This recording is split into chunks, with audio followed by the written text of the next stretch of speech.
Good evening. Welcome to the Oregon City Council regular meeting for March 27th, 2023. The time now is 7:05, and we will open the meeting with the Pledge of Allegiance.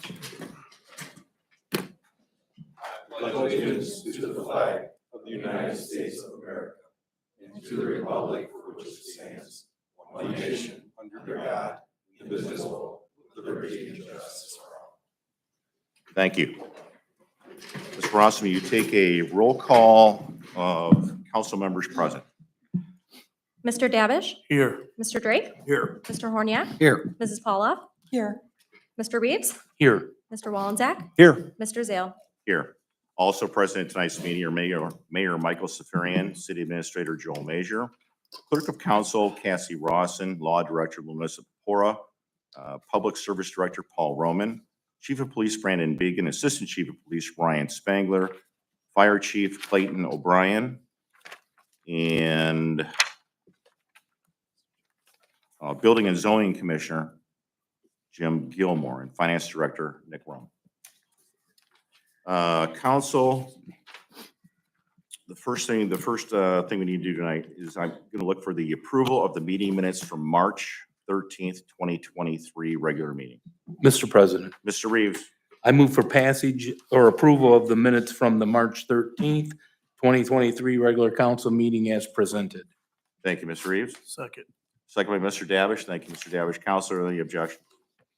Hearing no objections, the meeting minutes from March 23rd, 2023 regular council meeting have been accepted. This evening, council, we will be entertaining some persons and delegations from TARTA, and I will ask Mr. Sam Meldon to please come to the podium.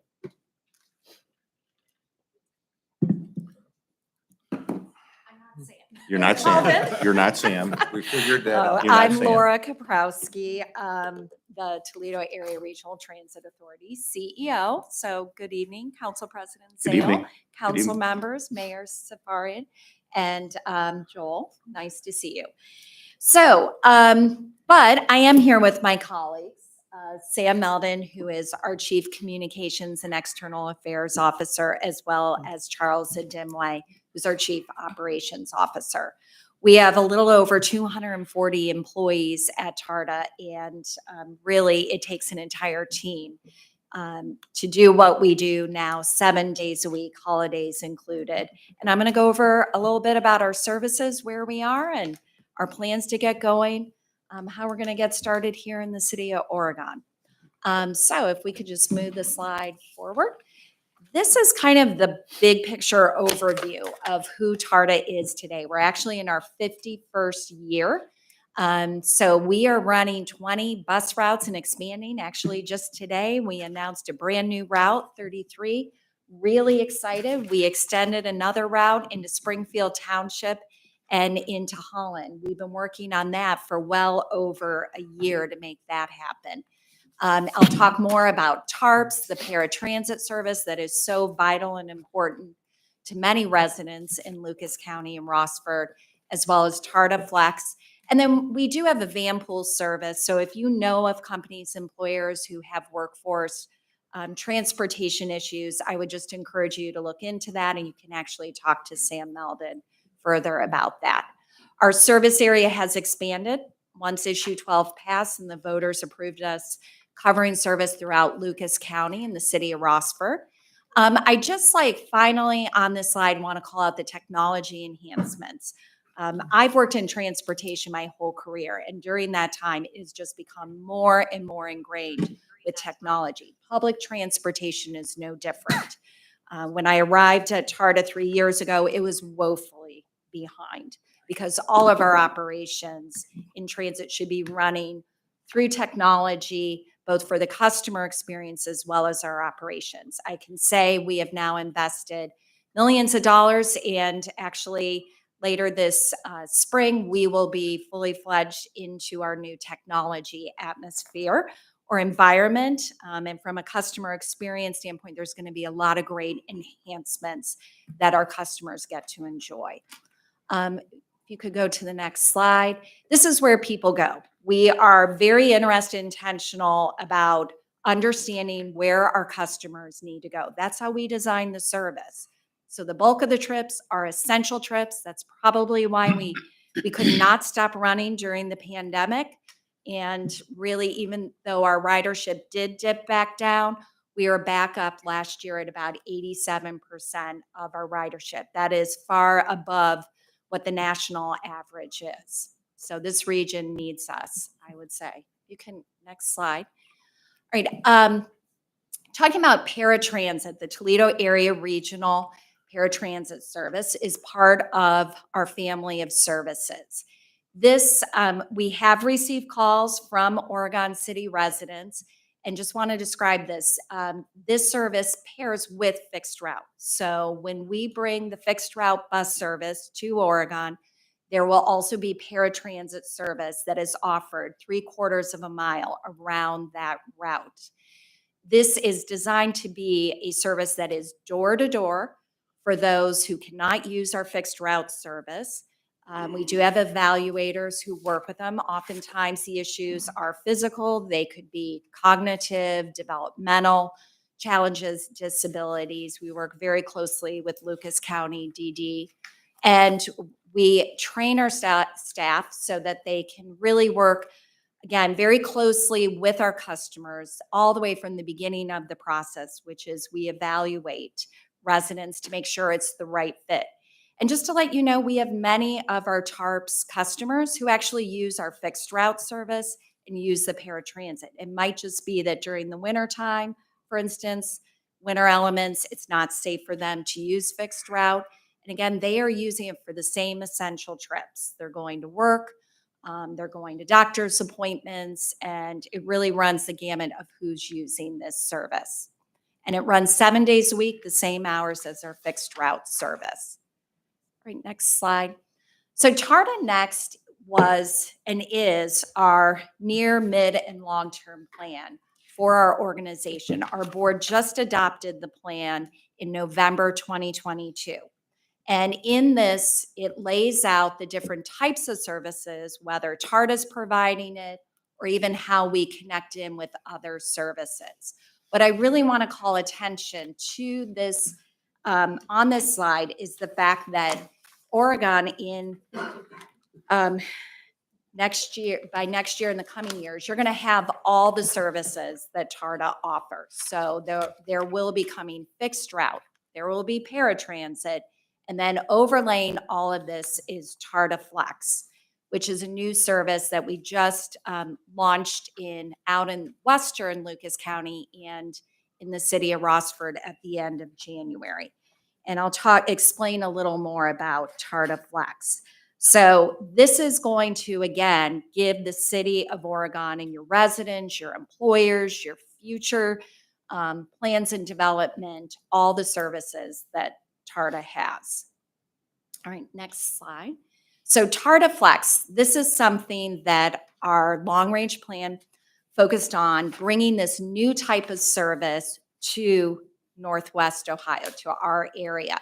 And I just want to say this has a lot of technology involved in it. It has a TARTA Flex app. It's very similar to an Uber or Lyft experience. And so you put in where your location is and then your destination. It will tell you how long you can expect for a TARTA Flex vehicle and driver to pick you up and take you to your destination.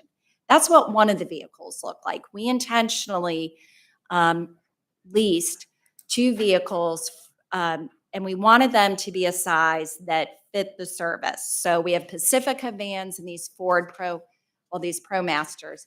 Actually, we get them local from Tesco, and they are TARTA drivers. Our TARTA drivers are also using a tablet to direct them how they go to pick up the riders as well. So this has been an extremely popular service. And we also have some enhanced features for those that are what we call P65. So if you're 65 and older or a paratransit customer. And the next slide is what's next. So this is really just meant to be a general overview. What we are planning to do is to hold an open house, and coming up at the end of April, We will have stations around to talk through the plans. We'll get to have a lot of engagement, we hope, with residents, with employers, with key stakeholders as we design and build these services out. We will be working really closely with Joel and the team because there is a lot to prep when you have not had transit service in your community before, especially the fixed route. We have to take a look at all of those stops, work with you all, see their ADA compatibility, and also we need that input for sure. But we want to give a taste of TARTA. We know that you're part of our service area. So we've been working very hard to hire more drivers so we can expand our service quickly. And so this summer, we are looking forward to having some special event transportation service for the residents. And we'll talk about that more at the open house too. And Jeep Fest Express has been very popular, and we know the Muddy Shuttle is something else that's very, very popular as well. And I don't believe it's ever gotten to be offered here in Oregon. And then in the fall, we'll have the business community open house. What I want to say is now that you have TARTA, I really hope, use it, sell it. I was just talking to Rossford Mayor McKinnon. He told me how he uses that all the time, being the only community in Wood County with a transit system. He's like, I am just out there promoting that as a way to attract more businesses. And I would say joining him and working with Amazon, that was a big part of what drew them there. So that really wraps up, the presentation. If you have any questions, if not, we're really looking forward to moving out here, expanding out into the area. And again, we'll be out at the end of April and hope to see you at the open house. 2 quick questions. Sure. Outside of, I would imagine that Navarre Avenue would be a direct route for you in Oregon. Are there any other roads or streets that are in consideration for being a route in Oregon outside of Navarre Avenue? That you know at this point? Yes, there is one more. It's Star App. Star and Woodville are still, they're in that game right now, so they're in that mix. And the other question I have for you, I think I understood you on this TARTA Flex. And you said it's like a Uber style type thing, which I understand very well. So I am at my house in Oregon and I call TARTA Flex. They're going to take me downtown Toledo and then bring me home when I want to come home. Kind of, yeah. So what it does, it's by zone. And so it would take you within the zone, TARTA Flex zone. It could connect you to that fixed route line. So then you could go wherever you want in the TARTA system. We do, though, have a special feature that's unique that we called, which is P65 Plus. So that means if you are 65 and older or you're paratransit eligible, you would be able to take the TARTA Flex anywhere within our service area as long as one part of the trip begins or ends in the TARTA Flex area. Okay. So that was our way, to work with our community with older adults, people with disabilities. TARPS is not designed the paratransit to go everywhere, but TARTA Flex is a much more flexible system. It's also more affordable for us. And to be honest, we're having a lot of our paratransit customers move over to TARTA Flex because there is just that flexibility in the name. And with paratransit, you do have to call a day to 7 days ahead to schedule your trips. So there's a little bit of something for everyone in the services we offer. Well, thank you very much. The only other question I think I could think of is, this may be a silly question, I don't know, because we're not used to having TARTA out here, but what would be the frequency of TARTA stopping at stops like on Navarre Avenue? Do you have any idea? I don't know. I don't know what the usage is going to be. Right. I'm sure it's going to be based on that to some degree. Yeah. I'm just kind of wondering how often I'm going to see a bus go up and down Navarre Avenue. That's a great question. I'm almost wondering if you haven't rode TARTA, because that's what we think about, and we know frequency generates Right, ridership. right. So it would be, I believe, isn't it 60 minutes? Yeah. But if we can get to 30 minutes with routes, that's really like the sweet spot of That would probably be ridership. judged on how often it's really being used. What's that? That'd probably be judged a lot on how often it's really being, the demand. Yes, yes, it Okay, is. okay, It's definitely on ridership. So we do run 4 routes right now at every 30 minutes, and they're our highest ridership. They Right. each generate over 10,000 rides a month. But we want ridership. We want to grow it. Sure. And so in our long-term plan, we would expand that to 8 routes. The other thing I can say about the route we're planning for Oregon is it would be part of something where we would rename as Route Number 1. So it would actually it would go from Oregon, and if you took it all the way, it would take you all the way out to Sylvania. Oh. So, Council, any other questions or comments? Mr. President, Mr. Drake? Ms. Kaprowski, I see the map. I'm not sure if there's marked where the stops are going to be in Oregon. I was just curious because I've talked to numerous business owners between the Coy and Wheeling Crossroads that, they're hoping that's where most of the restaurants and the little quaint type places will be.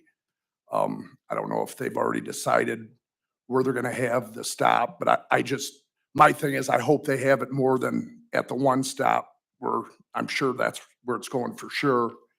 But hopefully consider that if you guys haven't already. no, thank you. We will certainly make a note of that. And then that's part of the open house is that you will get to see proposed bus stops, and we'll be able to have feedback. But thank Okay. you. Thank you. Mr. Really President, appreciate it. Mr. Reeves? thank you. The second part to piggyback on Mr. Drake, they'll be on both sides of the road, correct? Like the main thoroughfare on Correct. what, just because we don't know, what would the turnaround be? Like, you know what I'm saying? I mean, we have U-turns, but I don't think the bus can make the U-turn. Yeah. So I mean, how far down will they go down to Walmart, turn around or something like that, and then come back up the Yeah. other side? Yes, preliminarily, that's what we're considering, Okay. is that it would go all the way down to Walmart, turn into Walmart and come back. A lot of And citizens so- might like to go through Pearson Park and then come back out and around, and Yeah, thank you. yeah. It's a great part. Correct.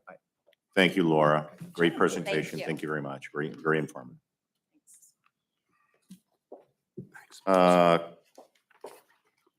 If you guys want to leave the council meeting now, you can. You don't have to sit around. Thank you for coming. I fully understand that. Thank you very much. Thank you.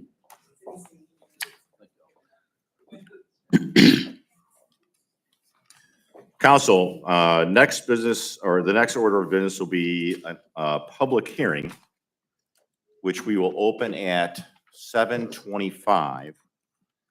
And this is an application for Z-815-23 for a zoning change in an A1 agricultural district to advanced manufacturing district on the properties described as 4701 Corduroy Road, parcel number 44-10204, consisting of approximately 23 acres and 4713 Corduroy, parcel number 44-10144, consisting of approximately 29 acres, and a zoning change from mixed-use A1 agricultural district and CI commercial industrial district to advanced manufacturing district on a portion of the property described as 700 North Wind, parcel number 44-09984, consisting of approximately 32 acres. This zoning change is being initiated by the Oregon Economic Development Foundation. Is there anybody here to speak in favor of this item? Just come to the podium and state your name and address, please, for the record. Good evening. My name is Gary Thompson, Thompson. I live at 5808 Seaman Road. I happen to also work in economic development at the Regional Growth Partnership. I think we discussed this once before at a meeting, but I want to commend the leadership of Oregon City Council and the administration in creating the advanced manufacturing designation. I think that is a wonderful tool that allows you to telegraph to the world what it is you want in your community while still retaining much control over what actually happens there with site plan approval and those kinds of other tools that are available to you. These particular parcels, in effect, as I understand it and drive the property, square off about a square mile of already zoned industrial property, giving Oregon the type and size of parcels that today's modern manufacturers are looking for. So I think it's really in the best interest of the city if you're looking to attract job creators and investment that support all the things that happen in a community. This is really a great way to do it. So I, again, commend you for this consideration, and I hope you'll vote in favor. Thank you. Thank you, Gary. Is there anybody else here to speak in favor of this? Yes, sir. State your name and address for the record, please. Okay, Ron Rothenbuehler, 5712 Eagles Landing Drive, Oregon, Ohio. Thank you, Ron. Of course, it's 43616. Thank you. I can't hardly say much more than probably already been said, other than as the crow flies, I live probably a mile away from this property that we're looking at. I drove around it 2 or 3 times. I do understand agricultural, living out here most of my life since I was in 4th grade. So I do understand that we consider the agricultural a very important part of our economy, but I also think that we need to consider the fact that the tax base and the growing economy in Oregon, and certainly the population, should lead us to the advanced manufacturing, which I have to agree was probably one of the best things I've seen in a zoning application that allows people to look at it. And I've told it at our union meeting and a couple other meetings I've been to and regarding unions that I'm involved with, that this is not going to kill your trees, not going to kill your birds, not going to kill any fish. And it's not going to treat your children bad either. It is going to offer the opportunity for your children to maybe have a job and to make the economy in Oregon upbeat and looking forward to the future. And I urge your support. Thank you. Thank you, Mr. Rothenbuehler.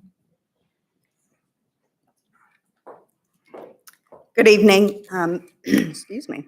My name is Dawn Kristen. My address is 5925 Sarah Lake Drive in Sylvania, Ohio. But I'm not here as a resident of Oregon. I'm here with other residents of Oregon, as well as on behalf of the Northwest Ohio Building and Construction Trades Council. Many of you are familiar with the council, but for those of you that are not, the Trades Council is an organization that is comprised of 14 affiliated local unions. Of those local unions, they represent over 17,000 men and women of the building trades. Those men and women work and live within Oregon, Ohio. On behalf of the building trades and the families they represent, I am here to support the Oregon Foundation Zoning Change Initiative. We implore you to approve the rezoning of the 4 parcels in question from the agricultural, mixed use, and or commercial industrial to an advanced manufacturing district. The city of Oregon, its residents, and the greater Northwest Ohio region will greatly benefit from the rezoning of the parcels. This change will allow the Oregon Economic Development Foundation to attract and retain quality and responsible development within the city. Oregon has been a leader in our region for industrial development. It provides good paying temporary and permanent jobs to the men and women of the building trades, not only in the initial construction, but in ongoing maintenance of the facilities. In turn, those members, they spend their money within the city of Oregon. They send their children to Oregon schools and they contribute to the tax base of Oregon. Responsible development really is the lifeblood of the Northwest Ohio Building Trades Council. With council's continued leadership, you can ensure a sustainable future for workers and residents. On behalf of the Northwest Ohio Building Trades Council, I ask you to continue Oregon's trend. of attracting development that brings great opportunities to the city of Oregon and our region by voting in favor of the zoning changes from the current districts to advanced manufacturing districts. Thank you for your consideration and anticipated support of these changes. Thank you.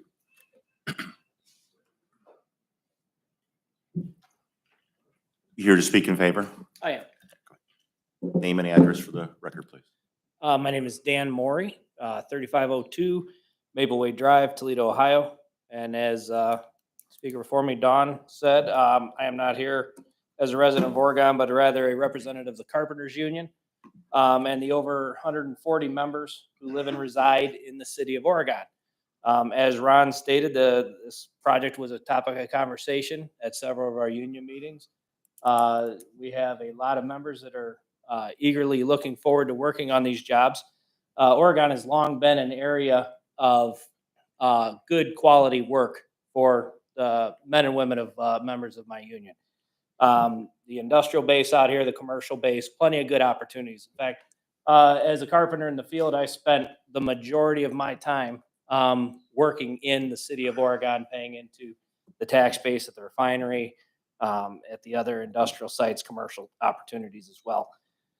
These projects bring good paying jobs with health insurance, pensions, and plenty of good opportunities for our members. A lot of times we'll hear some negatives about it, like, oh, these are just temporary jobs. Us construction workers, we make our living on temporary jobs. That's every job is temporary for us. Every hospital, every industrial facility eventually wants to get up and running product. So we spend our time working in these temporary jobs, and we need those good paying jobs to contribute and help raise our families and earn our careers. So Carpenters Union will always stand in support of good paying jobs, good development. And this sounds like a great opportunity for Oregon in the advanced manufacturing sector. So we stand in support. Thank you. Thank you, Dan. Is there anyone else? Yes, sir.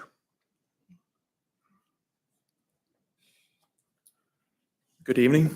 Evening. Hans Rosebrock, 3348 River Road, Toledo, Ohio. Thank you. I'm the longtime economic development representative for First Energy Toledo Edison. Worked with Oregon Economic Development Foundation and all Mayor Safari and all the former mayors, Joel, Paul, for the last 28 years, going back to Joe Perlacki. Good representative now here in Alec. I'm here to support the zoning change, to endorse that. If you look across Lucas County, it's a very urban county, obviously. We're running out of good greenfield sites to develop new projects. And Oregon has certainly been a focus here recently in the last few years and targeting projects for the area. I know we've had quite a few large ones, many of them facilitated by Gary and the RGP, and then with the local help of, Summer and now Alex. So we're here to endorse it, and hopefully you approve it this evening. Thank you, sir. Thank you.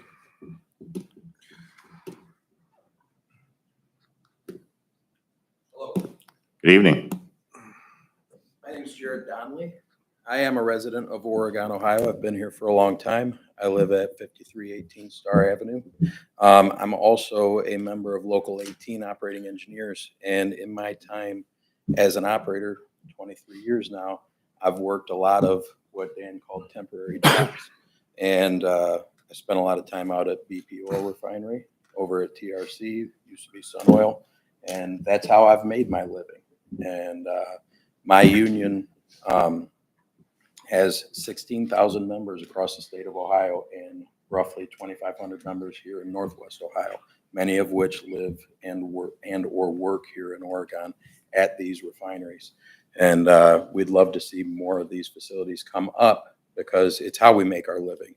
It's how we pay for our apprenticeship program, which teaches and helps us to better our skills so that we're prepared for these jobs when they do come.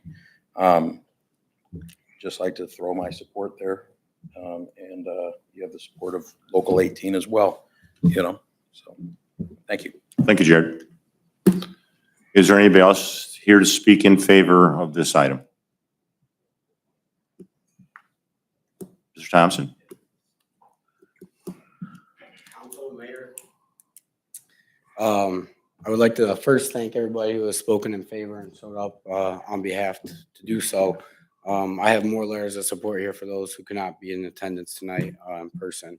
Obviously, I think I've stated our point that this is a very important matter and it's something that's going to further Oregon's economy. And again, it's very important. And I hope that you guys will vote yes on the matter at hand tonight. So thank you.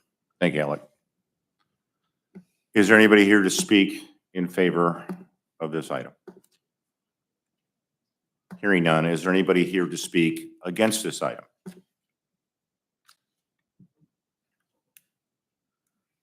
come to the podium, ma'am. State your name and address for the record, please. Hi, Christina Collins, resident of Oregon, at 1641 Grand Bay Drive. I'm not necessarily here to speak against. I just want to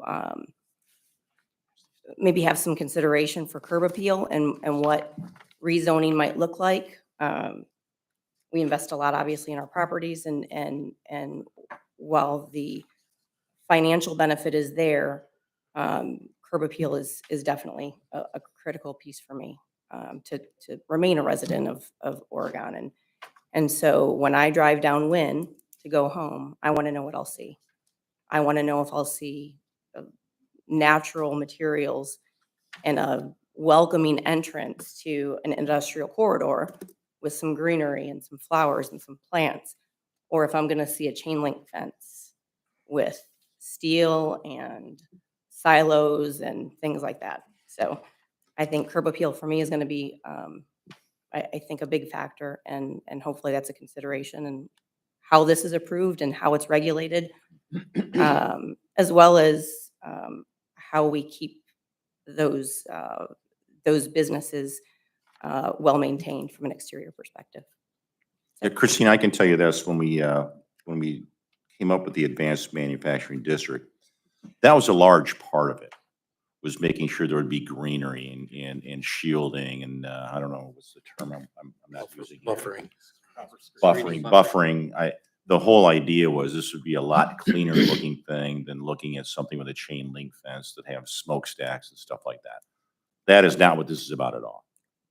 I appreciate that. That's why council sent this back about a month ago to have it redone, because we didn't want this piecemeal. We want the whole thing at least be an Advanced Manufacturing District. We thought that's what Oregon deserves at this point, something like that. So that was kind of the goal of it. Mr. Mayor, I was just going to say,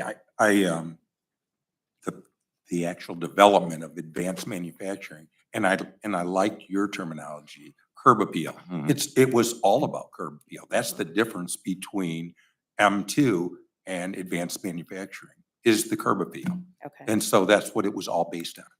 So that was our intent. I also live right out there, and I will be going right past it every day, too. And I understand the necessity of us as an industrial-based city to have it, but we figured it was a way of having our cake and eat it too, so to speak. My secondary concern, or I guess feedback, is traffic flow, and whether there's an opportunity for us to kind of manage that through Cedar Point and Corduroy versus all the way through Wynn Road, through, you know what I mean, through the neighborhoods of Oregon. We see a lot of that today, and Unfortunately, Wynn Road is a truck route, but we do take consideration coming through Millard, and that's how we're basically trying to filter all the traffic. So our service director, Paul Roman, is also our traffic engineer, and we do the best we can to try to divert that to roads where they're the most applicable for the piece of the area. Well, if I could just comment, just that, we do try to put most of the truck traffic to use Millard to front to 280. Right. There are loads that do go east on Route 2, and they will use Wynn Road, and that's kind of hard to take away. But that's where we promote it. But one thing about this area is we just built a new road that connects Wynn to Lallendorf, and that is a Michigan loaded road. It is really for for any new development here to use that road out to likely Lallendorf, north to Cedar Point to Otter Creek, Millard in front. Okay. Okay, very good. Thank you. Thank you, Christina. Is there anybody else here wish to speak in opposition? I know we've talked about this before, and I know I'm spitting in the wind here. But I believe it needs to go as a matter of record that I do appreciate that you want to create jobs, and I do understand the need for that. It is unfortunate that there is a wetland right in the middle of that area, and that you've made no effort to, I know you say it's not on you to delineate it, or even the federal government calls it a wetland, but it's on whoever goes to develop it, how they're going to handle that.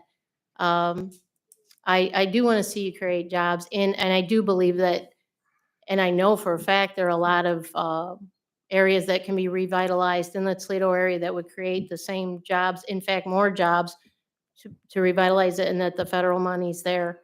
I would encourage you to do that.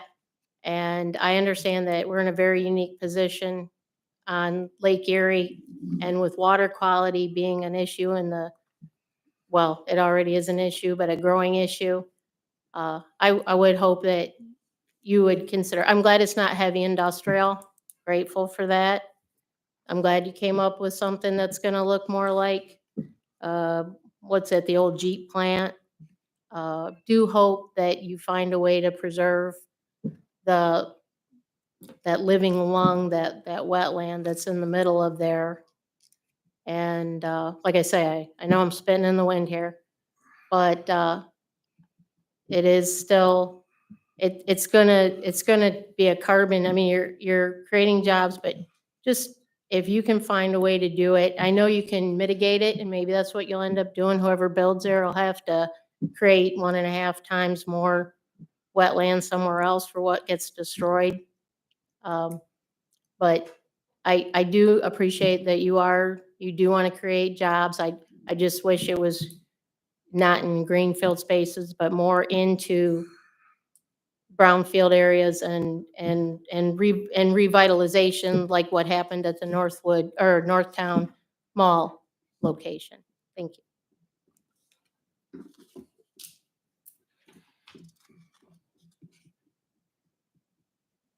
Thank you. Is there anybody else here that wishes to speak in opposition of this ordinance? All right. Hearing none, I will close this public hearing on this particular item at 7:44 PM. Mr. President, Mr. Reeves? are we able to speak about this as well? Yes. Thank you. I was a big proponent of the advanced manufacturing. I am planning to support this. I think it's great for our city. It's great for our citizens. And like I said, I don't want to say that it was all on me, but I'm sure glad that Mr. Horniak took over the reins, because he says things a lot clearer and more professionally probably than I do. So I am planning to support this and vote yes on this. Thank you, Mr. Reeves. Council, any other questions or comments? Mr. President, Mr. Horniak? I almost feel compelled to stay quiet. Mr. Reeves put that on me here. So I do just want to make a couple quick statements. You know, rezoning of these particular properties, you know, does follow along with the master plan. The idea of development in that area has always been the concept for many, many years of what we've wanted to do. It's what our community has asked us to do, and I believe this does this. I think doing it as advanced manufacturing as opposed to commercial or as, you know, M2 type of zoning certainly gives the aesthetic opportunity to creating something with screening and buffering and things that when you drive by, it doesn't look like a smokestack filled environment. And that was really the intention of that when we created advanced manufacturing several years ago. It also allows us to properly zone and cobble together a piece of land, which we know there is great interest in. We know we get questions and inquiries on this quite consistently. The two questions always are, who's in control of the land and what is the current zoning? This puts this in the proper place. So again, with utilizing the advanced manufacturing, when this was sent back 4 or 5 weeks ago, the idea was there was some commercial mixed in with the advanced manufacturing. I think the advanced manufacturing is the proper way to go. I think it does the right thing for the residents of our community, especially those in the immediate areas that are going to be transiting this area and seeing this on a daily basis. I think it'll give something, or at least the opportunity for something that will look a little bit more aesthetically pleasing to everybody as they go through there. So with that, I as well would ask everybody to support this. I think this is the right thing for Oregon, the right thing for our community, and understanding that we want to be good stewards of the land and the things that are provided to us. This creates a good opportunity for us to attract some very good, very interested, and some not only construction jobs, but some long-term, well-paying jobs as well. Thank you, Mr. President. Thank you, Mr. Horniak. Mr. President. Mr. Walenzak. Thank you, Mr. President. Again, I will speak in favor of this also. But one thing that I would like to express to the administration and to our Oregon Economic Development team, that we continue to engage the residents that are inside the donut hole of the industrial area to provide them with some potential options agreements to enhance and not enhance, but to increase an area of maybe about 50 acres, but also to move them out of an industrial area. They are stuck in a middle of our industrial area right now, and I think we owe it to them to at least engage them to speak about option agreements so that one, they don't have to live in the middle of the industrial area, and two, it provides us maybe with an additional 50 acres of development.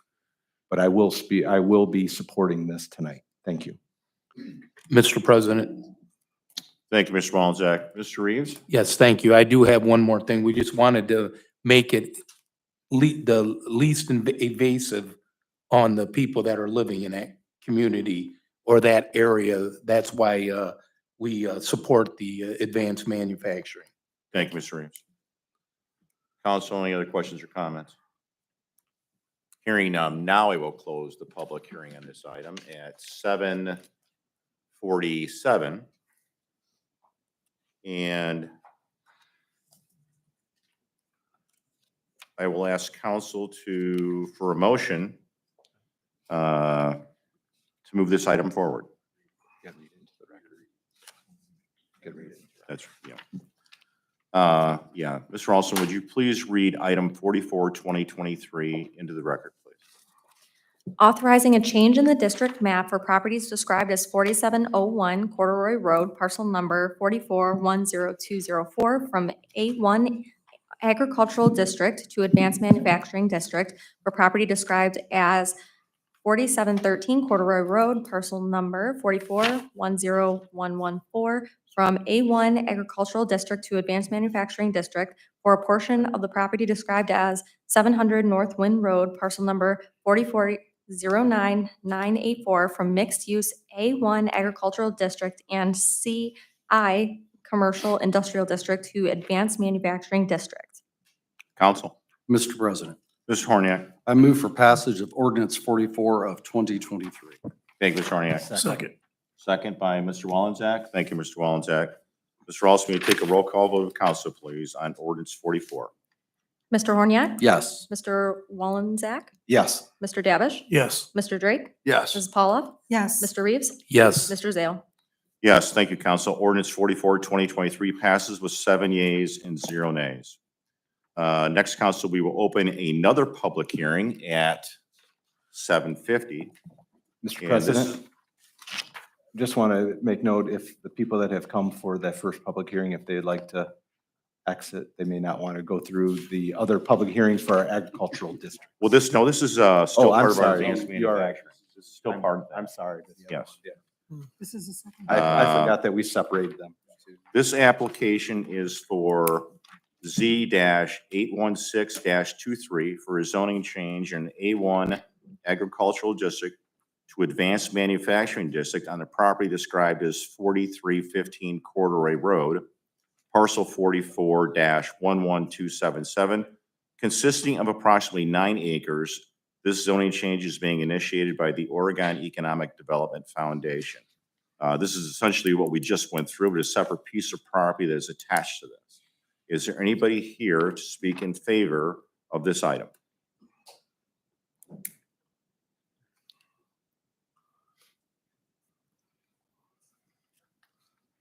Gary Thompson, 5808 Seaman Road. I would ask that the reporter could just re-enter my comments from the previous public hearing. Thank you. Very good, Mr. Thompson. Very good. I understand. Is there anybody else that wishes to say the same thing? Dawn Kristen, ditto. I will make the same request. Thank you, Don.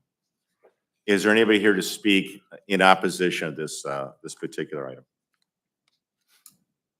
Hearing none, I will close this public hearing at 8:52 and ask Ms. Rawson to read it into the record. Authorizing a change in the district map for properties described as 4315 Corduroy Road, parcel number 44112777, from A1 Agricultural District to Advanced Manufacturing District. Council. Mr. President, Mr. Horniak. I move for passage of ordinance 45 of 2023. Thank you, Mr. Horniak. Second. Second by Mr. Davish. Thank you, Mr. Davish. Mr. Rawson, you take a roll call vote of council, please. Mr. Horniak? Yes. Mr. Davish? Yes. Mr. Drake? Yes. Ms. Paula? Yes. Mr. Reeves? Yes. Mr. Wallenzak? Yes. Mr. Zale? Yes, thank you, council. Ordinance 45-2023 passes with 7 yeas and 0 nays. I guess if anybody wants to leave involved with this, they can leave now, because now we're just going to get into some agricultural district renewals. Jailbreak right now. Have a good night. I'm gonna go use. Good evening. Thank you. Wait, take a short. Okay, thanks. Kathy has to go to that. See you, Ronnie. Ron, take care. You could still. He's got an issue with the ag district. I will. I'm going to do it all at the same time. You can use all that. Good, good. Take care, Ron.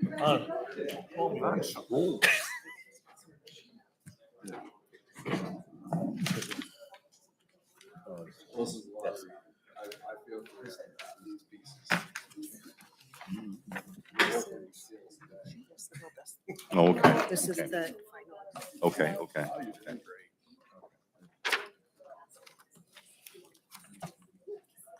Okay, council, we will now open a public hearing on several items. Open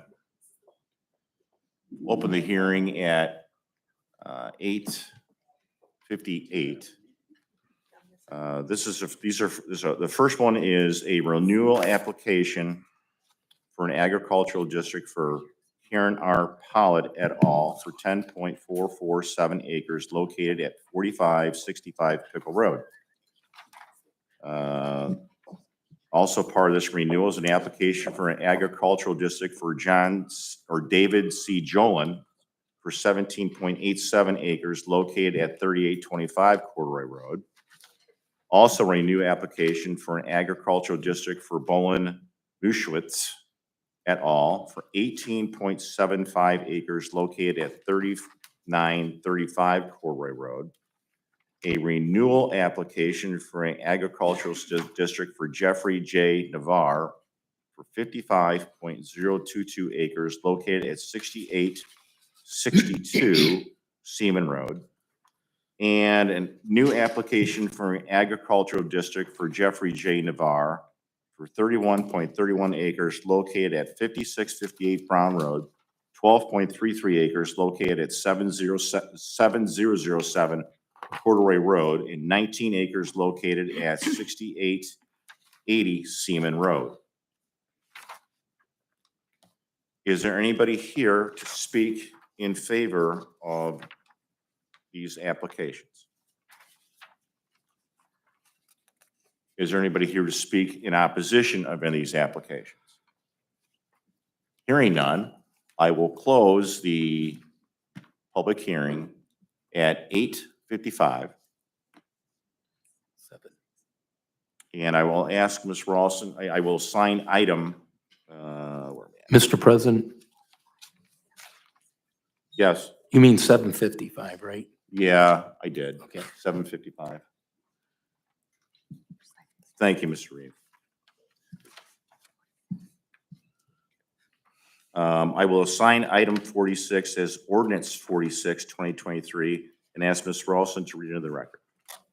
Approving inclusion of certain land situated in the city of Oregon, Ohio, owned by Karen R. Pollard et al. Into an agricultural district for a 5-year period and declaring an emergency.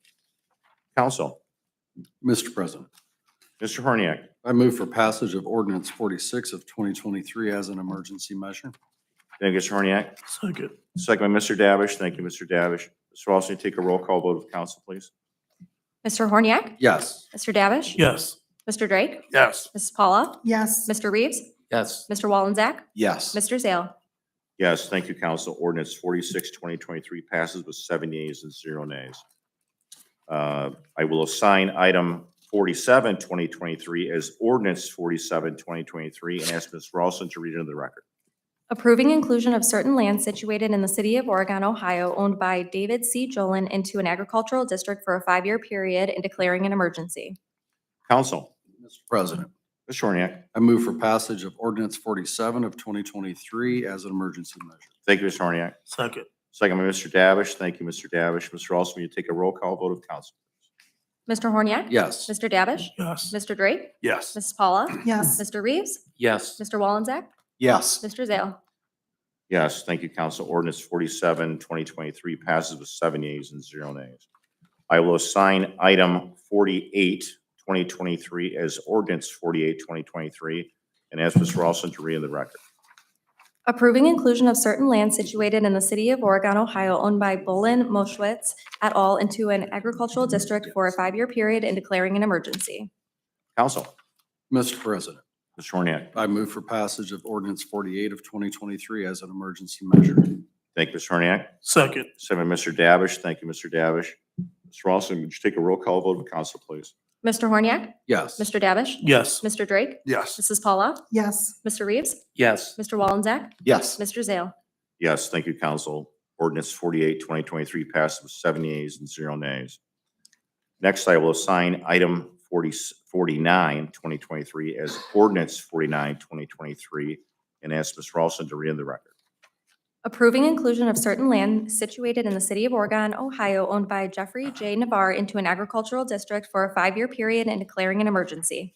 Council, Mr. President, Mr. Horniak. I move for passage of ordinance 49 of 2023 as an emergency measure. Thank you, Mr. Horniak. Second.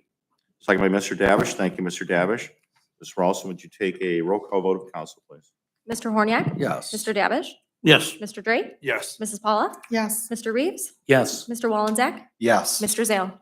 Yes, thank you, council. Ordinance 49, 2023 passes with 7 yeas and 0 nays. Next, I will assign item 50, 2023 as ordinance 50, 2023, and ask Ms. Rawson to read in the record. Approving inclusion of certain land situated in the city of Oregon, Ohio, owned by Jeffrey J. Navarre into an agricultural district for a 5-year period and declaring an emergency. Council, Mr. President, Mr. Horniak. I move for passage of ordinance 50 of 2023 as an emergency measure. Thank you, Mr. Horniak. Second. Second by Mr. Davish. Thank you, Mr. Davish. Ms. Rawson, will you take a roll call vote of council, please? Mr. Horniak? Yes. Mr. Davish? Yes. Mr. Drake? Yes. Mrs. Paula? Yes. Mr. Reeves? Yes. Mr. Wallensack? Yes. Mr. Zale? Yes, thank you, council. Ordinance 50, 2023 passes with 7 yeas and 0 nays. Council, since we did not have a committee of the whole meeting last week, I need a motion to add items 51 through 57 to this week's council agenda. Mr. President, Mr. Reeves. so moved. Thank you, Mr. Reeves. Second. Second by Mr. Davish. Thank you, Mr. Davish. Council, are there any objections? Hearing no objections, items 51 through 57 will be added to tonight's agenda. Items 51 is presented by Mayor Michael Safarian and Public Service Director Paul Roman, and I will defer to Mr. Roman on that. Thank you, Mr. President. This ordinance is needed to allow the Ohio Department of Transportation to install bikeway signs for US Bike Route 30 through Oregon. A map for the route is included in Exhibit A. It's really Reswick to Brown to Wheeling to Seaman, and Seaman goes to Dearborn and then to the Craig Bridge. This is really just like what we have is a work in the right-of-way permit. This is really ODOT's way of us allowing them to install these signs. There's about 10 signs involved, and there is no cost to the city. Thank you, Mr. Roman. I did see that. So there's not going to be an actual bike path. It's It's just going to be a route designation. It's a signed bike route, and it's already established. US Route 30 does currently go through Oregon. It's just not signed right now. But yeah, it's a signed bike route. It's not a bike path. It's using our city roads through the main intersection of the city, Wheeling and Navarre. I can tell you, we're planning other bikeways. One of such would go from Oregon Town Center to Northwoods downtown area. I'd like a connection on Brown to this US bike route. And that's something we'll use in a future grant applications and try to have and divert traffic, bike traffic from this route. So that's it. I saw that they pay for the initial cost of this, and we must maintain it after that. I don't see a big Correct. expense in this. That's correct. We will police that up on how the signs look, correct? And it's, Yeah, it's strictly federal money that's ODOT has received to install these signs. thank you, Mr. Roman. Council, any questions or comments? Hearing none, I will assign item 51, 2023 as ordinance 51, 2023, and ask Ms. Rolson to read into the record. Authorizing the mayor to enter into an agreement with the Ohio Department of Transportation, ODOT, for the installation and maintenance of the US Bicycle Route signage M19A for US Bicycle Route 30 to be provided by ODOT through the USBR signage plan and declaring an emergency. Council. Mr. President, Mr. Davish. I move for passage of ordinance 51 of 2023 as an emergency. Thank you, Mr. Davish. Second. Second by Ms. Pauloff. Thank you, Ms. Pauloff. Ms. Ross, will you take a roll call vote of council, please? Mr. Davish? Yes. Mrs. Paula? Yes. Mr. Drake? Yes. Mr. Horniak? Yes. Mr. Reeves? Yes. Mr. Wallenzak? Yes. Mr. Zale? Yes, thank you, council. Ordinance 51, 2023 passes with 7 yeas and 0 nays. Next item 52 is also presented by Mayor Michael Safarian and Public Service Director Paul Roman, and I will defer to Mr. Roman on this one also. Thank you, Mr. President. This ordinance is needed to enter into a design contract with DGL Consulting for the Navarre Avenue Safety Improvement Project. We're calling this project Navarre Avenue 3.0. Very similar to the other two projects we have already constructed on Route 2, and we have definitely improved our safety of Route 2. But this project will go from Isaac Suits Drive to just west of Coy Road. The project will include a median, 2 new signals, one at Harbor Drive, one at Kroger's, 1 signal relocation to Kingston Court. It'll have U-turns, and I know there is 1 mid-block U-turn in there as well, very close to the Oregon Town Center. City has been awarded a safety grant, $5 million, which is probably the largest safety grant you can receive. And part of that grant does pay for design, which will pay $300,000 out of this initial cost. The idea of starting the engineering now is to try to apply for other grant funding. There is still a large local match. This is still close to $10 million to do this project. That is a conservative figure, and there is right-of-way acquisitioning involved here, but the idea is to get other grants for this project as well. And part of that is getting the design rolling as well. So, and this was included in the CIP budget for this year as well. Thank you, Mr. Roman. Do we have some kind of a time frame we start to see these signal changes? And well, the design itself will take close to a year, and that's what 23 is designated for. And then right away would be in 2024. The hope would be to start construction in the summer of 25, and it would be completed before the summer of 26 is the current schedule right now. yeah, so I understand we have to have this design. I'm really curious about the Kingston Court light, and that can be a real mess over there. So it sounded to me that we'd close down the light that's there at like Ralphie's right now. That's correct. So if you're gonna put in a traffic light, now you probably can't tell me this for sure yet, but But I'm thinking if you're gonna have a light there for the exit of Kingston Court, are we gonna have to have a driveway or entranceway put in that's not there now to go over across to where the, Yeah, well, it is, and it would be to Chris Joseph's property. Right. At the eastern end would have, just like they have now in front of them, they're, just gotta move it down. it would just move to the east, that's it. And the good news, like with Ralphie's, they did a cross-access easement with their properties just west of them, which was always smart. I know Rob Armstrong had done that years ago. And they'll still have access to a new traffic light at Harbor Drive. So, Thank you, Mr. Roman. yeah. Council, any questions or comments? Hearing none, I will assign item 52, 2023 as ordinance 52, 2023, and ask Ms. Ralston to read into the record. Authorizing the mayor, finance director, and director of public service to enter into an agreement with DGL Consulting Engineers LLC, 3455 Briarfield Boulevard, Suite E, Maumee, Ohio, to provide professional engineering services for the design of LUC SR 222.72 Navarre Avenue Safety Improvement Project, PID or parcel ID 118234 in an amount not to exceed $523,251 and declaring an emergency. Council, Mr. President, Ms. Paula. I move for passage of ordinance 52 of 2023 and declaring an emergency. Thank you, Ms. Paula. Second. Second by Mr. Davish. Thank you, Mr. Davish. Ms. Ralston, we take a roll call vote of council on ordinance 52. Mrs. Paula? Yes. Mr. Davish? Yes. Mr. Drake? Yes. Mr. Horniak? Yes. Mr. Reeves? Yes. Mr. Wallenzeck? Yes. Mr. Zale?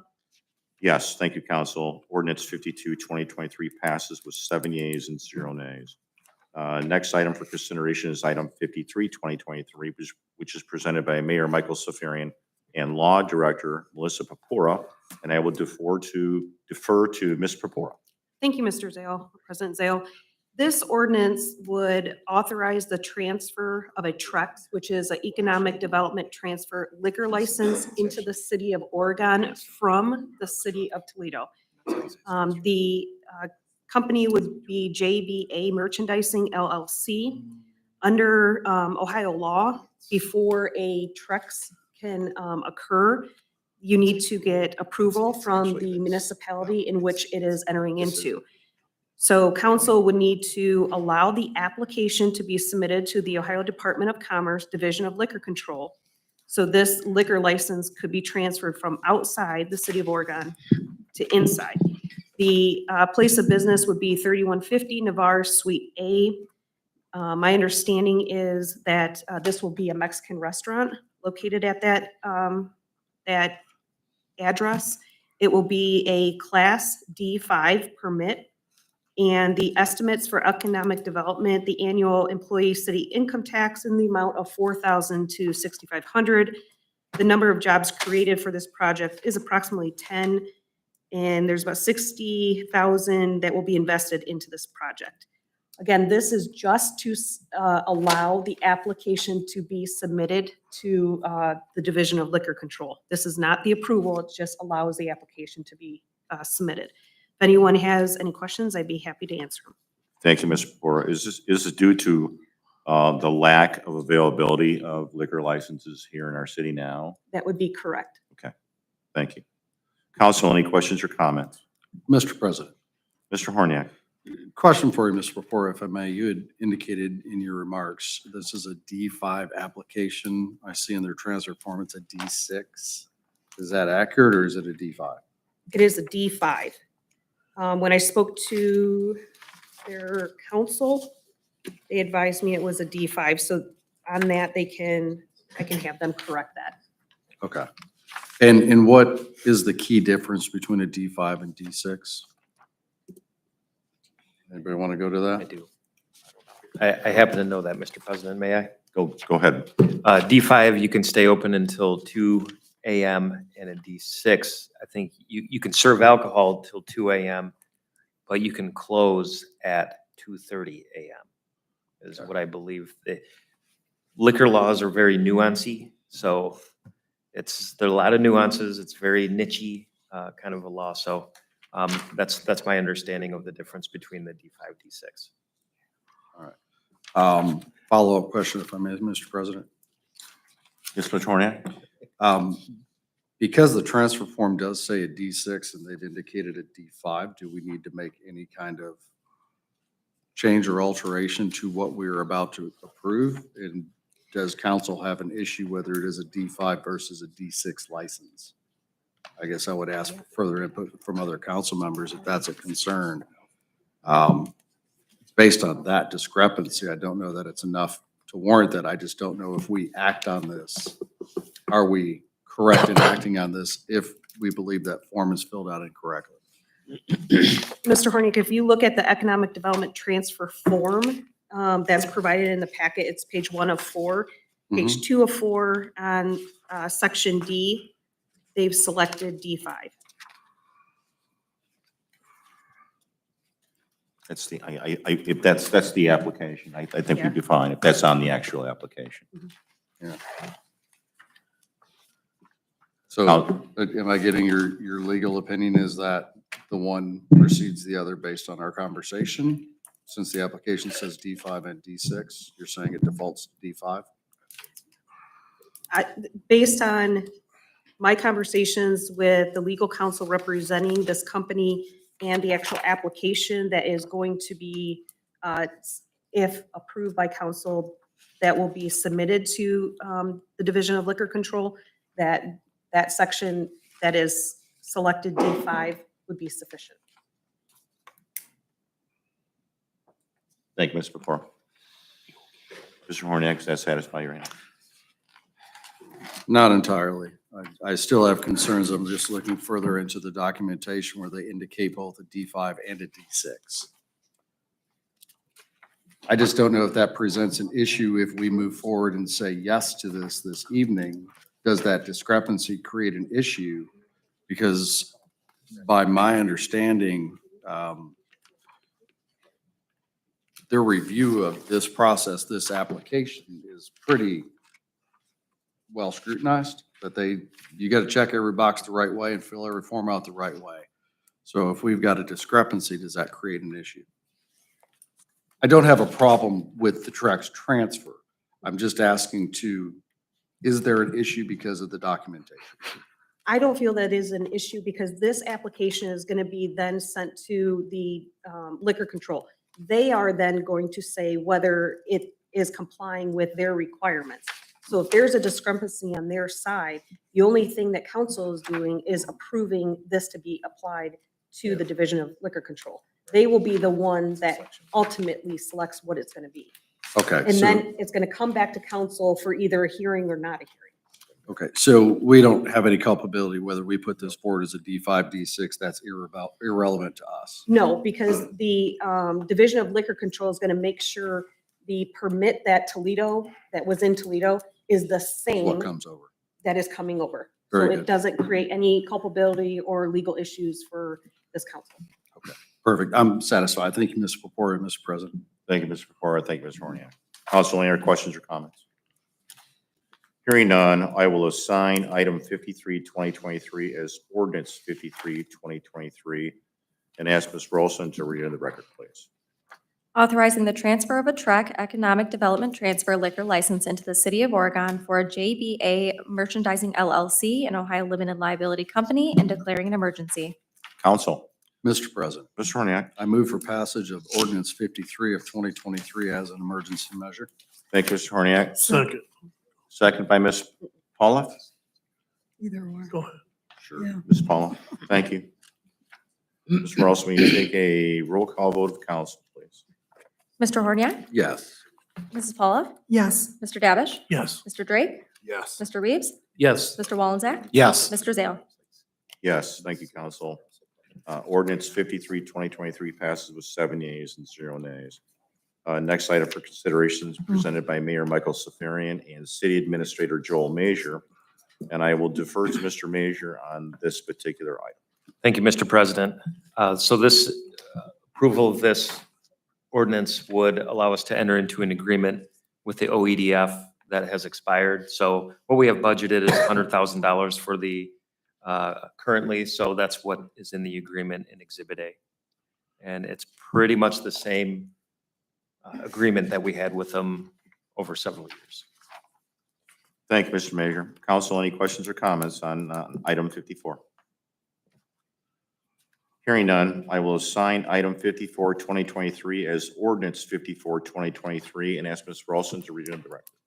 Authorizing the mayor and finance director to enter into an agreement with the Oregon on the Bay Regional Economic Development Foundation and declaring an emergency.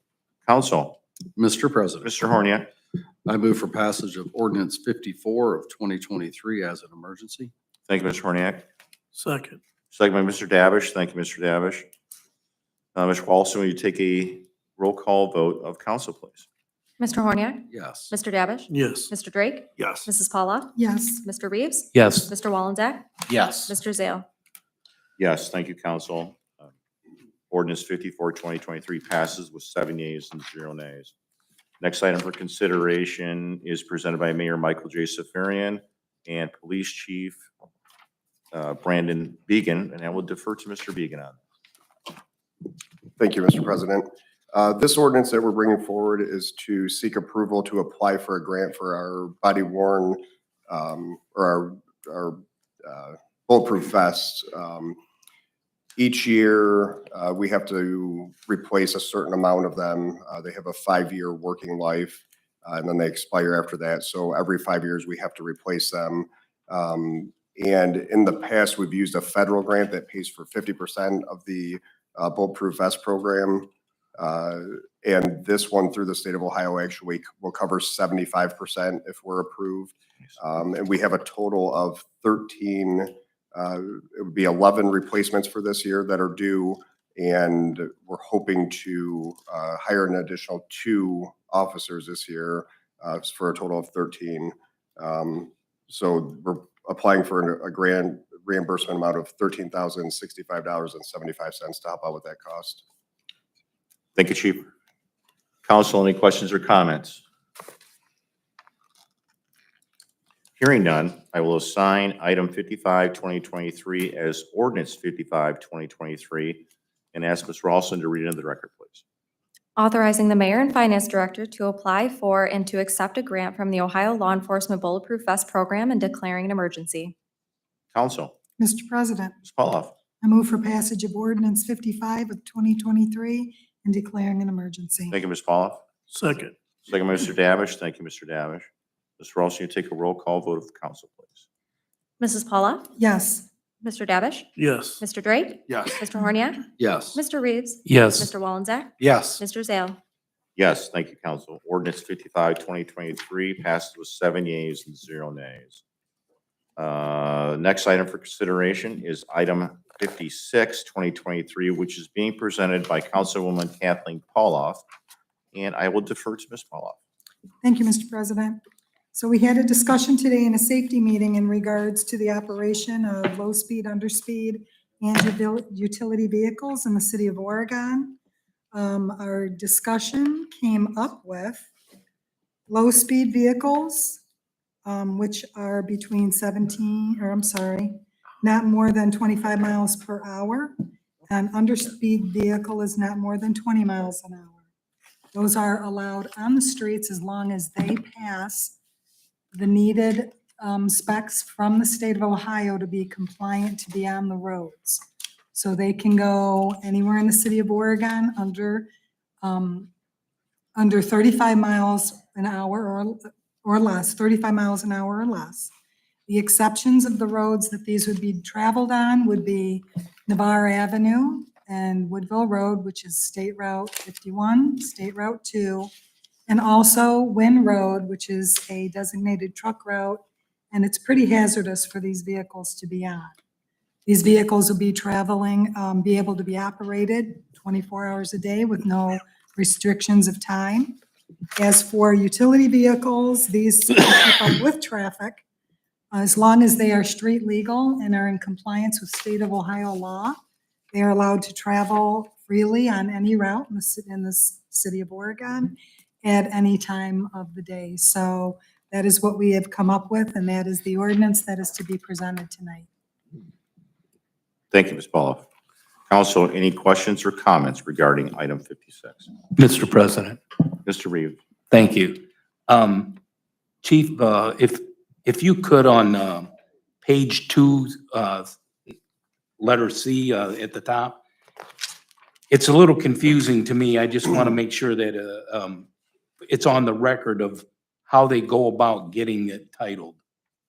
Because it says city inspection is not required for any low-speed vehicle. However, all low-speed vehicles shall be properly titled and plated as required by this blah, blah, blah, blah, blah. It goes on, but the other ones have to have the inspection. So how do they go about getting the you know what I'm trying to ask, how do they get it titled without an inspection? Mr. President and Mr. Reeves. Go ahead, Chief. So there's really the three types of vehicles. The low-speed vehicle, which is a vehicle that can travel between 20 and 25 miles per hour. Those come manufactured with certain safety features from the manufacturer. They're titled as a low-speed vehicle. They cannot be titled as a low-speed vehicle without having those safety features on there. So we do not have to inspect that as a police department. The underspeed vehicles, which are common golf carts that are limited under 20 miles per hour, and the UTV utility vehicles, those have to be inspected. We fill out a state form. They have to be inspected by an officer to ensure that they have all the safety features that are required per state law before they can take that form over to the title agency and the BMV and have them plated. They have to be confirmed, but the low-speed vehicles do not need it because those come from the manufacturer with those safety features already on there, or they wouldn't get that designation. And one other thing I would like to add, when Ms. Pauloff was going over the allowable roadways for the underspeed and low-speed vehicles, she did touch on State Route 2, Navarre Avenue, Woodville Road, and State Route 51, Wynn Road. There was also a stipulation that the small sections of Corduroy Road, which are 35, would also be prohibited for travel with the low-speed and underspeed vehicles. So I just want to make mention of that. Thank you. Thank you, Chief. Thank you, Mr. Reeves. Ms. Paul, thank you for the work you've done on this. I mean, there was a lot of, we've been talking about this for a long time. Everybody had a lot of very good ideas and input into this. I'm glad we finally came to a conclusion. Everybody's fairly happy and believes the same thing here. So I'm happy for that. So thank you for the work you've done on this. Councilor, any other questions or comments? Mr. President, I just have one question. Mr. Horniak. Is there a concern with including insurance in that, or is that part of the licensing process that they're going to check valid insurance on these vehicles? Good question. Mr. Zale, or President Zale, Mr. Horniak, Yes. that is a requirement. Okay, thank you. Thank you, Mr. Thank you, Fora. Mr. Fora. Thank you, Mr. Horniak. Council, any other questions or comments? Hearing none, I will assign item 56, 2023 as ordinance 56, 2023, and ask Ms. Ralston to read into the record. Amending Title III of the Traffic Code by establishing a new chapter, Section 342 of the Oregon Municipal Code titled Operation of Low-Speed Vehicles, Underspeed Vehicles, and Utility Vehicles on the City Streets and declaring an emergency. Council, Mr. President, Ms. Paula. I move for passage of ordinance 56 of 2023 and declaring an emergency. Thank you, Ms. Paula. Second. Second by Mr. Wallensack. Thank you, Mr. Wallensack. Mr. Ralston, would you take a roll call vote of council, please? Mrs. Paula? Yes. Mr. Wallensack? Yes. Mr. Davish? Yes. Mr. Drake? Yes. Mr. Horniak? Yes. Mr. Reeves? Yes. Mr. Zale? Yes, thank you, council. Ordinance 56, 2023 passes with 7 yeas and 0 nays. The next item before council is item 57, which is being presented by Mayor Michael Safarian and Chief of Police Brandon Began, and I will defer to Mr. Began on this. Thank you, Mr. President.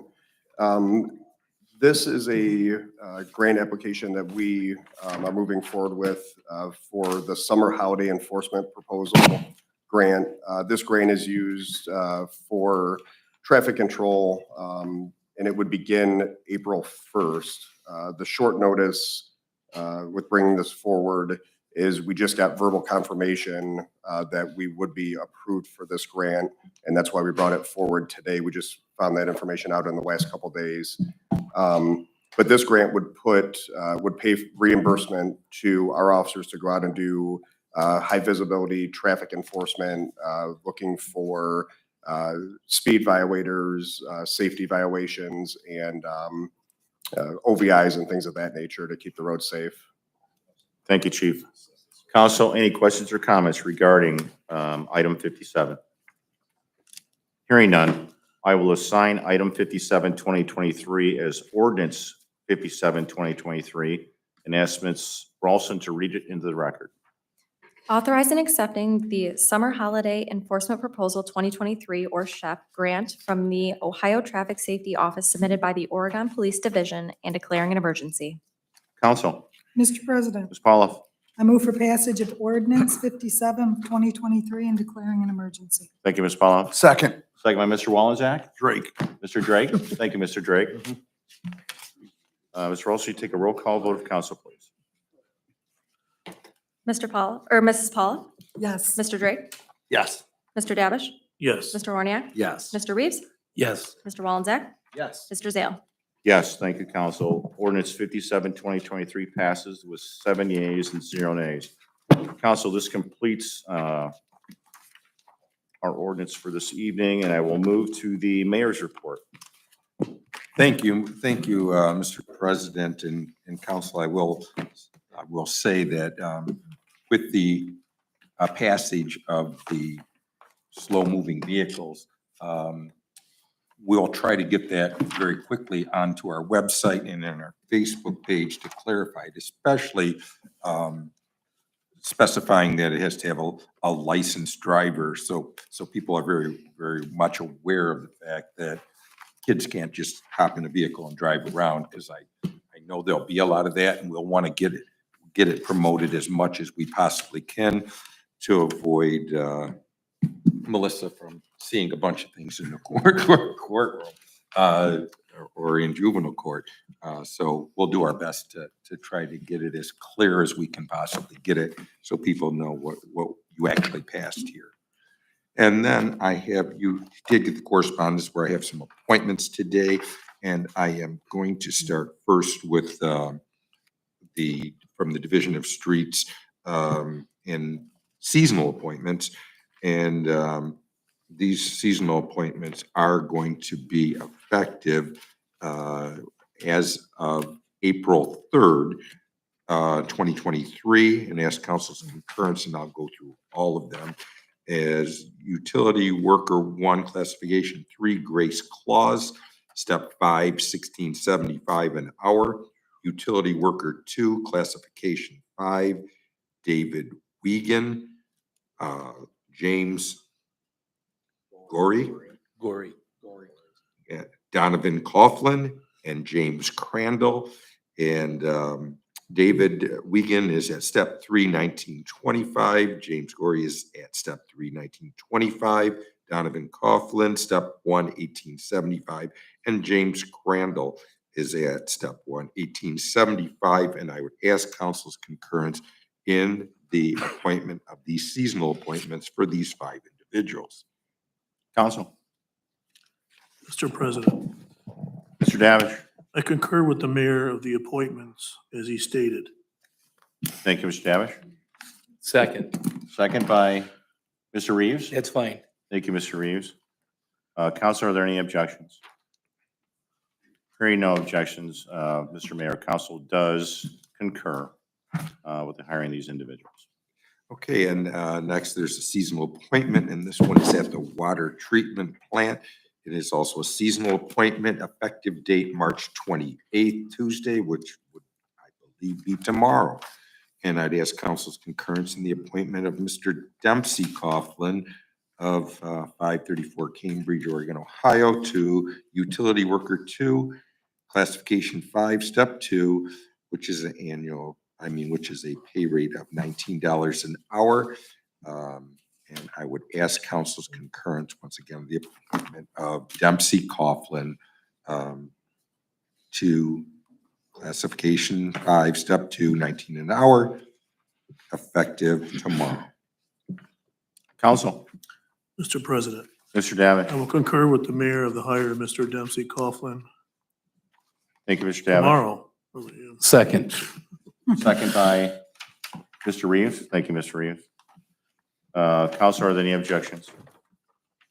Hearing no objections, Mr. Mayor, the council does concur with your appointment. And next, seasonal appointment at water distribution.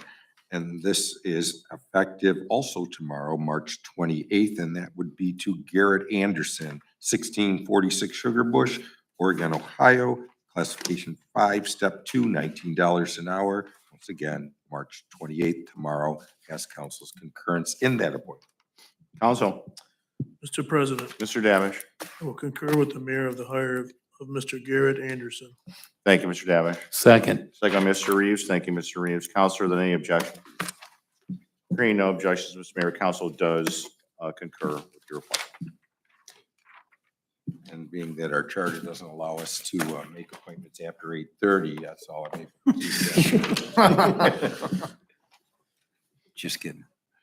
All right, and then I'd also ask council's concurrence in the appointment of Mr. Ryan Howder of 1140 North Norton Road, Oregon, Ohio, to the position of maintenance worker in the Division of Streets, to be placed at step 1, pay range, which is an hourly rate, $28.49 an hour, an annual rate of $59,259.20. The effective date would be, starting date, April 10th, 2023, and I'd once again ask council's concurrence in the appointment to Mr. Ryan Howder. Mr. President, Council, Mr. Drake. I'd like to concur with the mayor for Mr. Ryan Huntermark at Norton Road. Huntermark. Harder. I'm sorry, Hodder. You screwed his name up the first time. We have to pay Ryan twice. You called him Howder. Howder. I know it's Hodder. Hodder. But I got thinking of Huntermark, so Yeah. my bad. Second. We're both bad. Thank you, Mr. Drake. Seconded by Mr. Walczak. Thank you, Yes, sir. Mr. Walczak. Council, are there any objections? Hearing no objections, Mr. Mayor, council does concur with your appointment. Mr. Howder, to make it official, you have to give us about a 20-minute, or 20 That's after seconds. or 8:30, you don't just have say- to. If you- Great.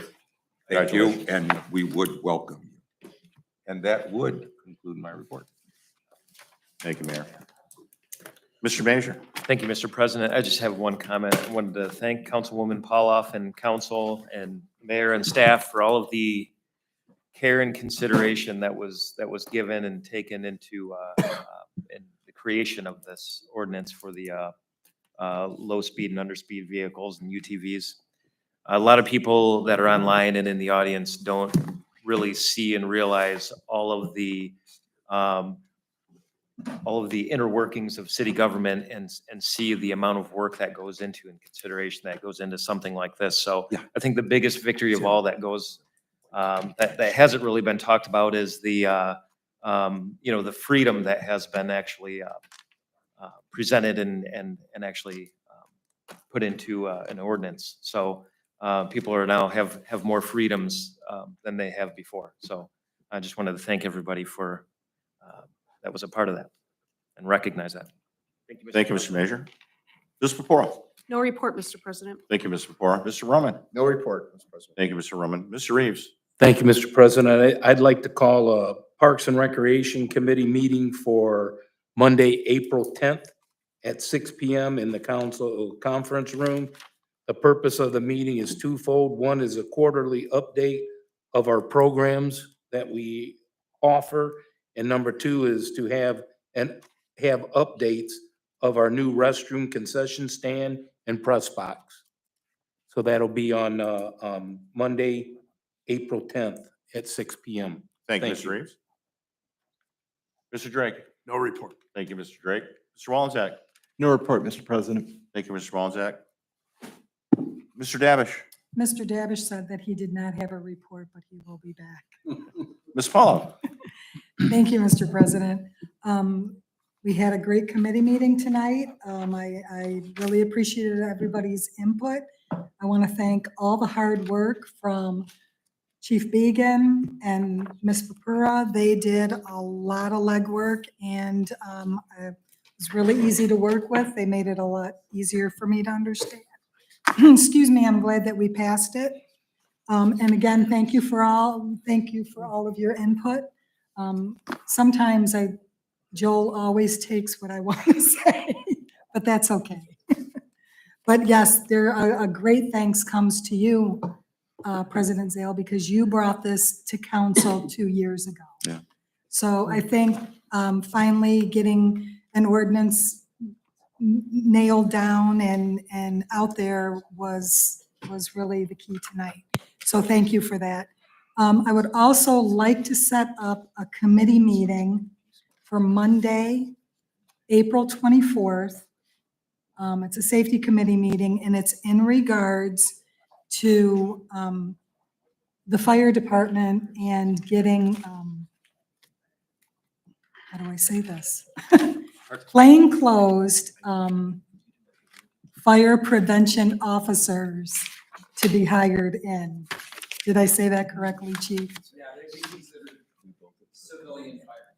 Thank you, yes. So that would be at 6 o'clock on Monday, April 24th. Thank you, Ms. Pauloff. Thank you. Mr. Horniak. Thank you, Mr. President. No actual report for the standing committee. I do have a question or an inquiry. As you all see before you, there's an application for SUE 178-23, which is the southwest corner of Isaac and Navarre Avenue, which is being proposed for, I'm going to call it a service gas station. I know that it's a little bit more elaborate than that. My question is this: I am part of the Architectural Review Committee, and I have not seen or heard anything about a prospective date for looking at that. Because I understand from the meeting where this was moved forward, they had laid onto the Architectural Review Committee that it would be placing any restrictions or conditions onto the special use. And I haven't seen or heard anything of that, and I am the council representative to that committee. So I don't know if we've got anything there, but. Thank you, Mr. Horniak. Mr. President, if I may, Mr. Horniak, it's my understanding that this would go before City Council first and then to the Architectural Review Committee because they don't have the full plans yet, would be my understanding of it. That was my understanding of it. Thank you, Mr. Mayor. Council, as part of my report, I would like to set a public hearing for Monday, April 24th, 2023. And this is an application for an SUE-178-23 for special use exemption in the C4 Dustin Road Business District for the purpose of operating a gasoline/service station on the property described as parcel number 4424264, located at 2740 Navarre Avenue. The applicant is Jerome R. Parker, attorney at law. So again, council, this is for Monday, April 24th, 2023. And that completes my report. Council, I look for a motion to adjourn. Oh, I'm sorry. Yeah, we did have somebody signed to speak. Mr. Dunaway. I'm sorry. Oh, no. I started checking people off that already came up and spoke and please state your name and address for the, Stephen Dunaway, 24 South Coy. I'm kind of glad you guys talked about Wynn Road a lot. Because part of what I want to talk about is the fact that I do like a lot of what the city's doing. I do like the fact that I can drive down Navarre Avenue and see a building that should have been torn down 50 years ago and it's gone, along with a couple other ones. We're doing some good things, but we have to think out of the box. One of the things we have to think about is the fact that we have some infrastructure in our city that is being neglected, that if I was a developer, I wouldn't build on Wynn Road for nothing. And I wish the guy from Edison was still here so he could hear me say this. Because Wynn Road is a joke. It's a third world country.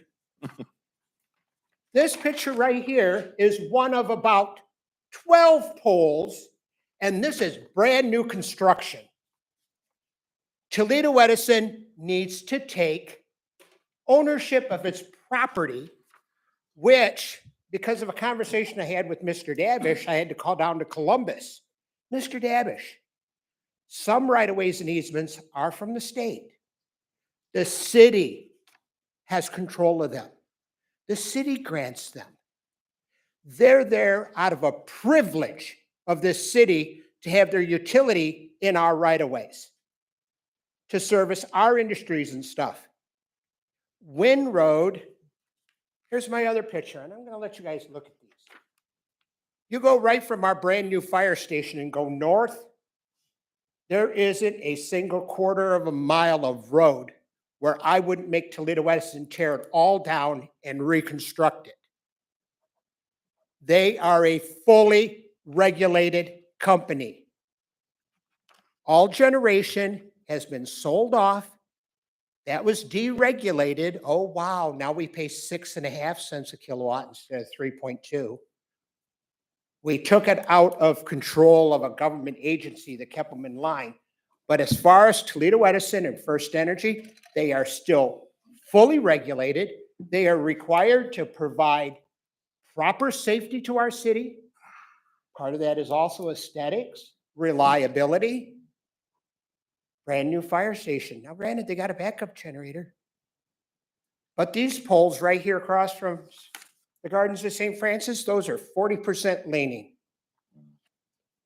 There isn't much that holds those up if you don't keep the guy wires connected and you don't have, you throw away all your standards. Now, I've been retired for a while because of my back. I used to work for Toledo Edison. We had a standards book. You didn't run 4 or 5 laterals up a pole and reduce the amount of support that pole had in the ground. They're not concreted in. The only thing that keeps those poles in line is 5 foot of dirt and guide wires. And then when you allow Toledo Edison not to assert its authority over its ownership, we end up with roads like Coy and Wynn, where there is so much other stuff that Edison allows to hang up there that it is getting overloaded to the extent where it actually endangers the public when the guy wires, like across the street from my house, where all the phone wires are pulling on the poles, are all busted off. I can drive you through the city and I'll find you 100 of them. I'll find you a new one from Toledo Edison. Well, because the phone company and the Cablevision ain't moving their stuff fast enough. They're pulling the stub. They're changing out their stuff because they put a new pole in, and we're leaving a section hang up there in the air to possibly fall down on a property owner. And because we're letting it dangle off the Cablevision or the phone. The most unsafe thing a lineman would ever do. I'll show you 4 of them right on Seaman Road. Talk about ownership. My son bought his house on Sylvandale. We've got a lot of nice stuff, people building, fixing up homes in Old Eastmoreland. The stub in front of his house has been there 3 years. They're not doing their job. You have the authority to push on them to fix it. Now, I did learn some stuff talking to Paul Roman. We have some things about a ditch that we want to possibly move. Okay? It's remediation of wetlands, where we can push a wetlands and maybe add it to the metro parks or to the city property or to some of this ditch stuff we're doing. And let's get rid of that ugly mess. We had the wonderful young lady talking about driving home to her house on Wynn Road. I wouldn't want to drive to your house and look at Wynn Road with those poles holding up poles. That's a joke. Or a challenge. Or a challenge, you know. The fact that right over here where on Wynn Road where the group homes are, that pole is out of straightness by over 50%. The next big rain is going to be in the road. because it's along the ditch. That whole section is bad. Hey, they're not liked very much right now. We just put a public official in jail over bribery and stuff. They've sold off all their stuff. And they're not liked very much. We can push. And we can push real hard. And they're going to listen to us. They listen to Perrysburg Township. You want to build industry. Why is it that in Perrysburg Township, Toledo Edison jumps all over the fact that it went down $795 with all brand new stuff for First Solar? There's a lot of infrastructure. How much of this is abandonable infrastructure that they're not even using? There's possibly Highline over there that they're not using. And they could get it out of the way so we could put more industry in. So I think we as a city, we need to start thinking out of the box a little bit. Think out of the box. Try to come up, just because another government agency for the state or the feds don't like it. Okay? Something I shared with Mr. Davidge, our commercial area. All new construction, you have to put a stupid pond in. All right? All those ponds do is become a collector of litter and overgrown stuff because the landscapers never take care of them, and it sure makes our commercial district look nice. No, what you've done on Wind Road was beautiful. What this city did with the right-of-way with our drainage problem in the south part of town, where the transmission is, was beautiful. What you're going to do with Wolf Creek is beautiful. Quit putting the stupid little ponds in. Well, get this state to give you a waiver on it. Because if we cannot put it in front of the commercial property that's selling for $1 million an acre, and we can do something real nice where we can plant trees where people actually go, and we keep our business district looking pretty, think out of the box. The people in Columbus work for you guys and they work for me. The people in Washington, D.C. work for you guys and for me. It's local government that has the authority, and we need to start asserting ourselves. I like what we're doing, but we can go farther. And the biggest one is pick on Edison. Because they're not doing our city any good. Thank you. You're not going to have development. If we can't, we're getting more development on Wind Road, it looks like. The biggest thing with any industry, any commercial property, is the reliability of the electricity that gets to it, or the water, the gas. City's done a great job with water. We got a big gas line we can tap into. But if the lights can't stay on, 1 day's worth of production can cost a manufacturer a lot of money. And then when they're not making production and the people aren't there, it also costs you guys tax dollars. So I thank you. Thank you, sir. Thank you. If anybody ever wants to go for a ride, I'll show you what I mean. You know what drives me crazy? It's not in Oregon. What's that? It's actually in Northwood on Wind Road. The utility poles, they're like, I don't even know if they're a foot off the road. I mean, it's so dangerous. Okay, well, I'll give you one. We've got all these shyster companies work for AT&T and right now for the other cable company. All right. So we run out of the proper ties to hook it to the guy wires. Okay. So they're using electrical tie straps, the plastic ones. I'll show them to you all over the city of Oregon.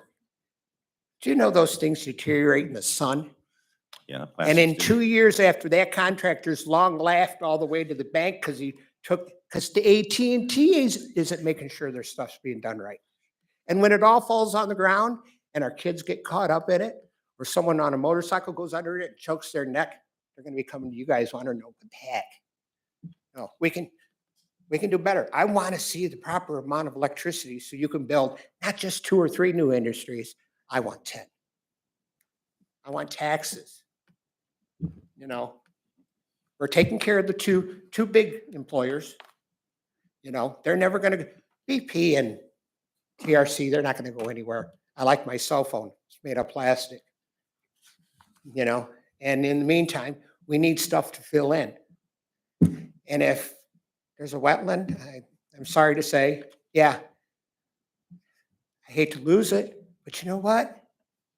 Maybe you can work out some kind of deal with Jerusalem Township and the Metro Parks that if we defray one over here, we can add another 10 acres to that beautiful park we just built.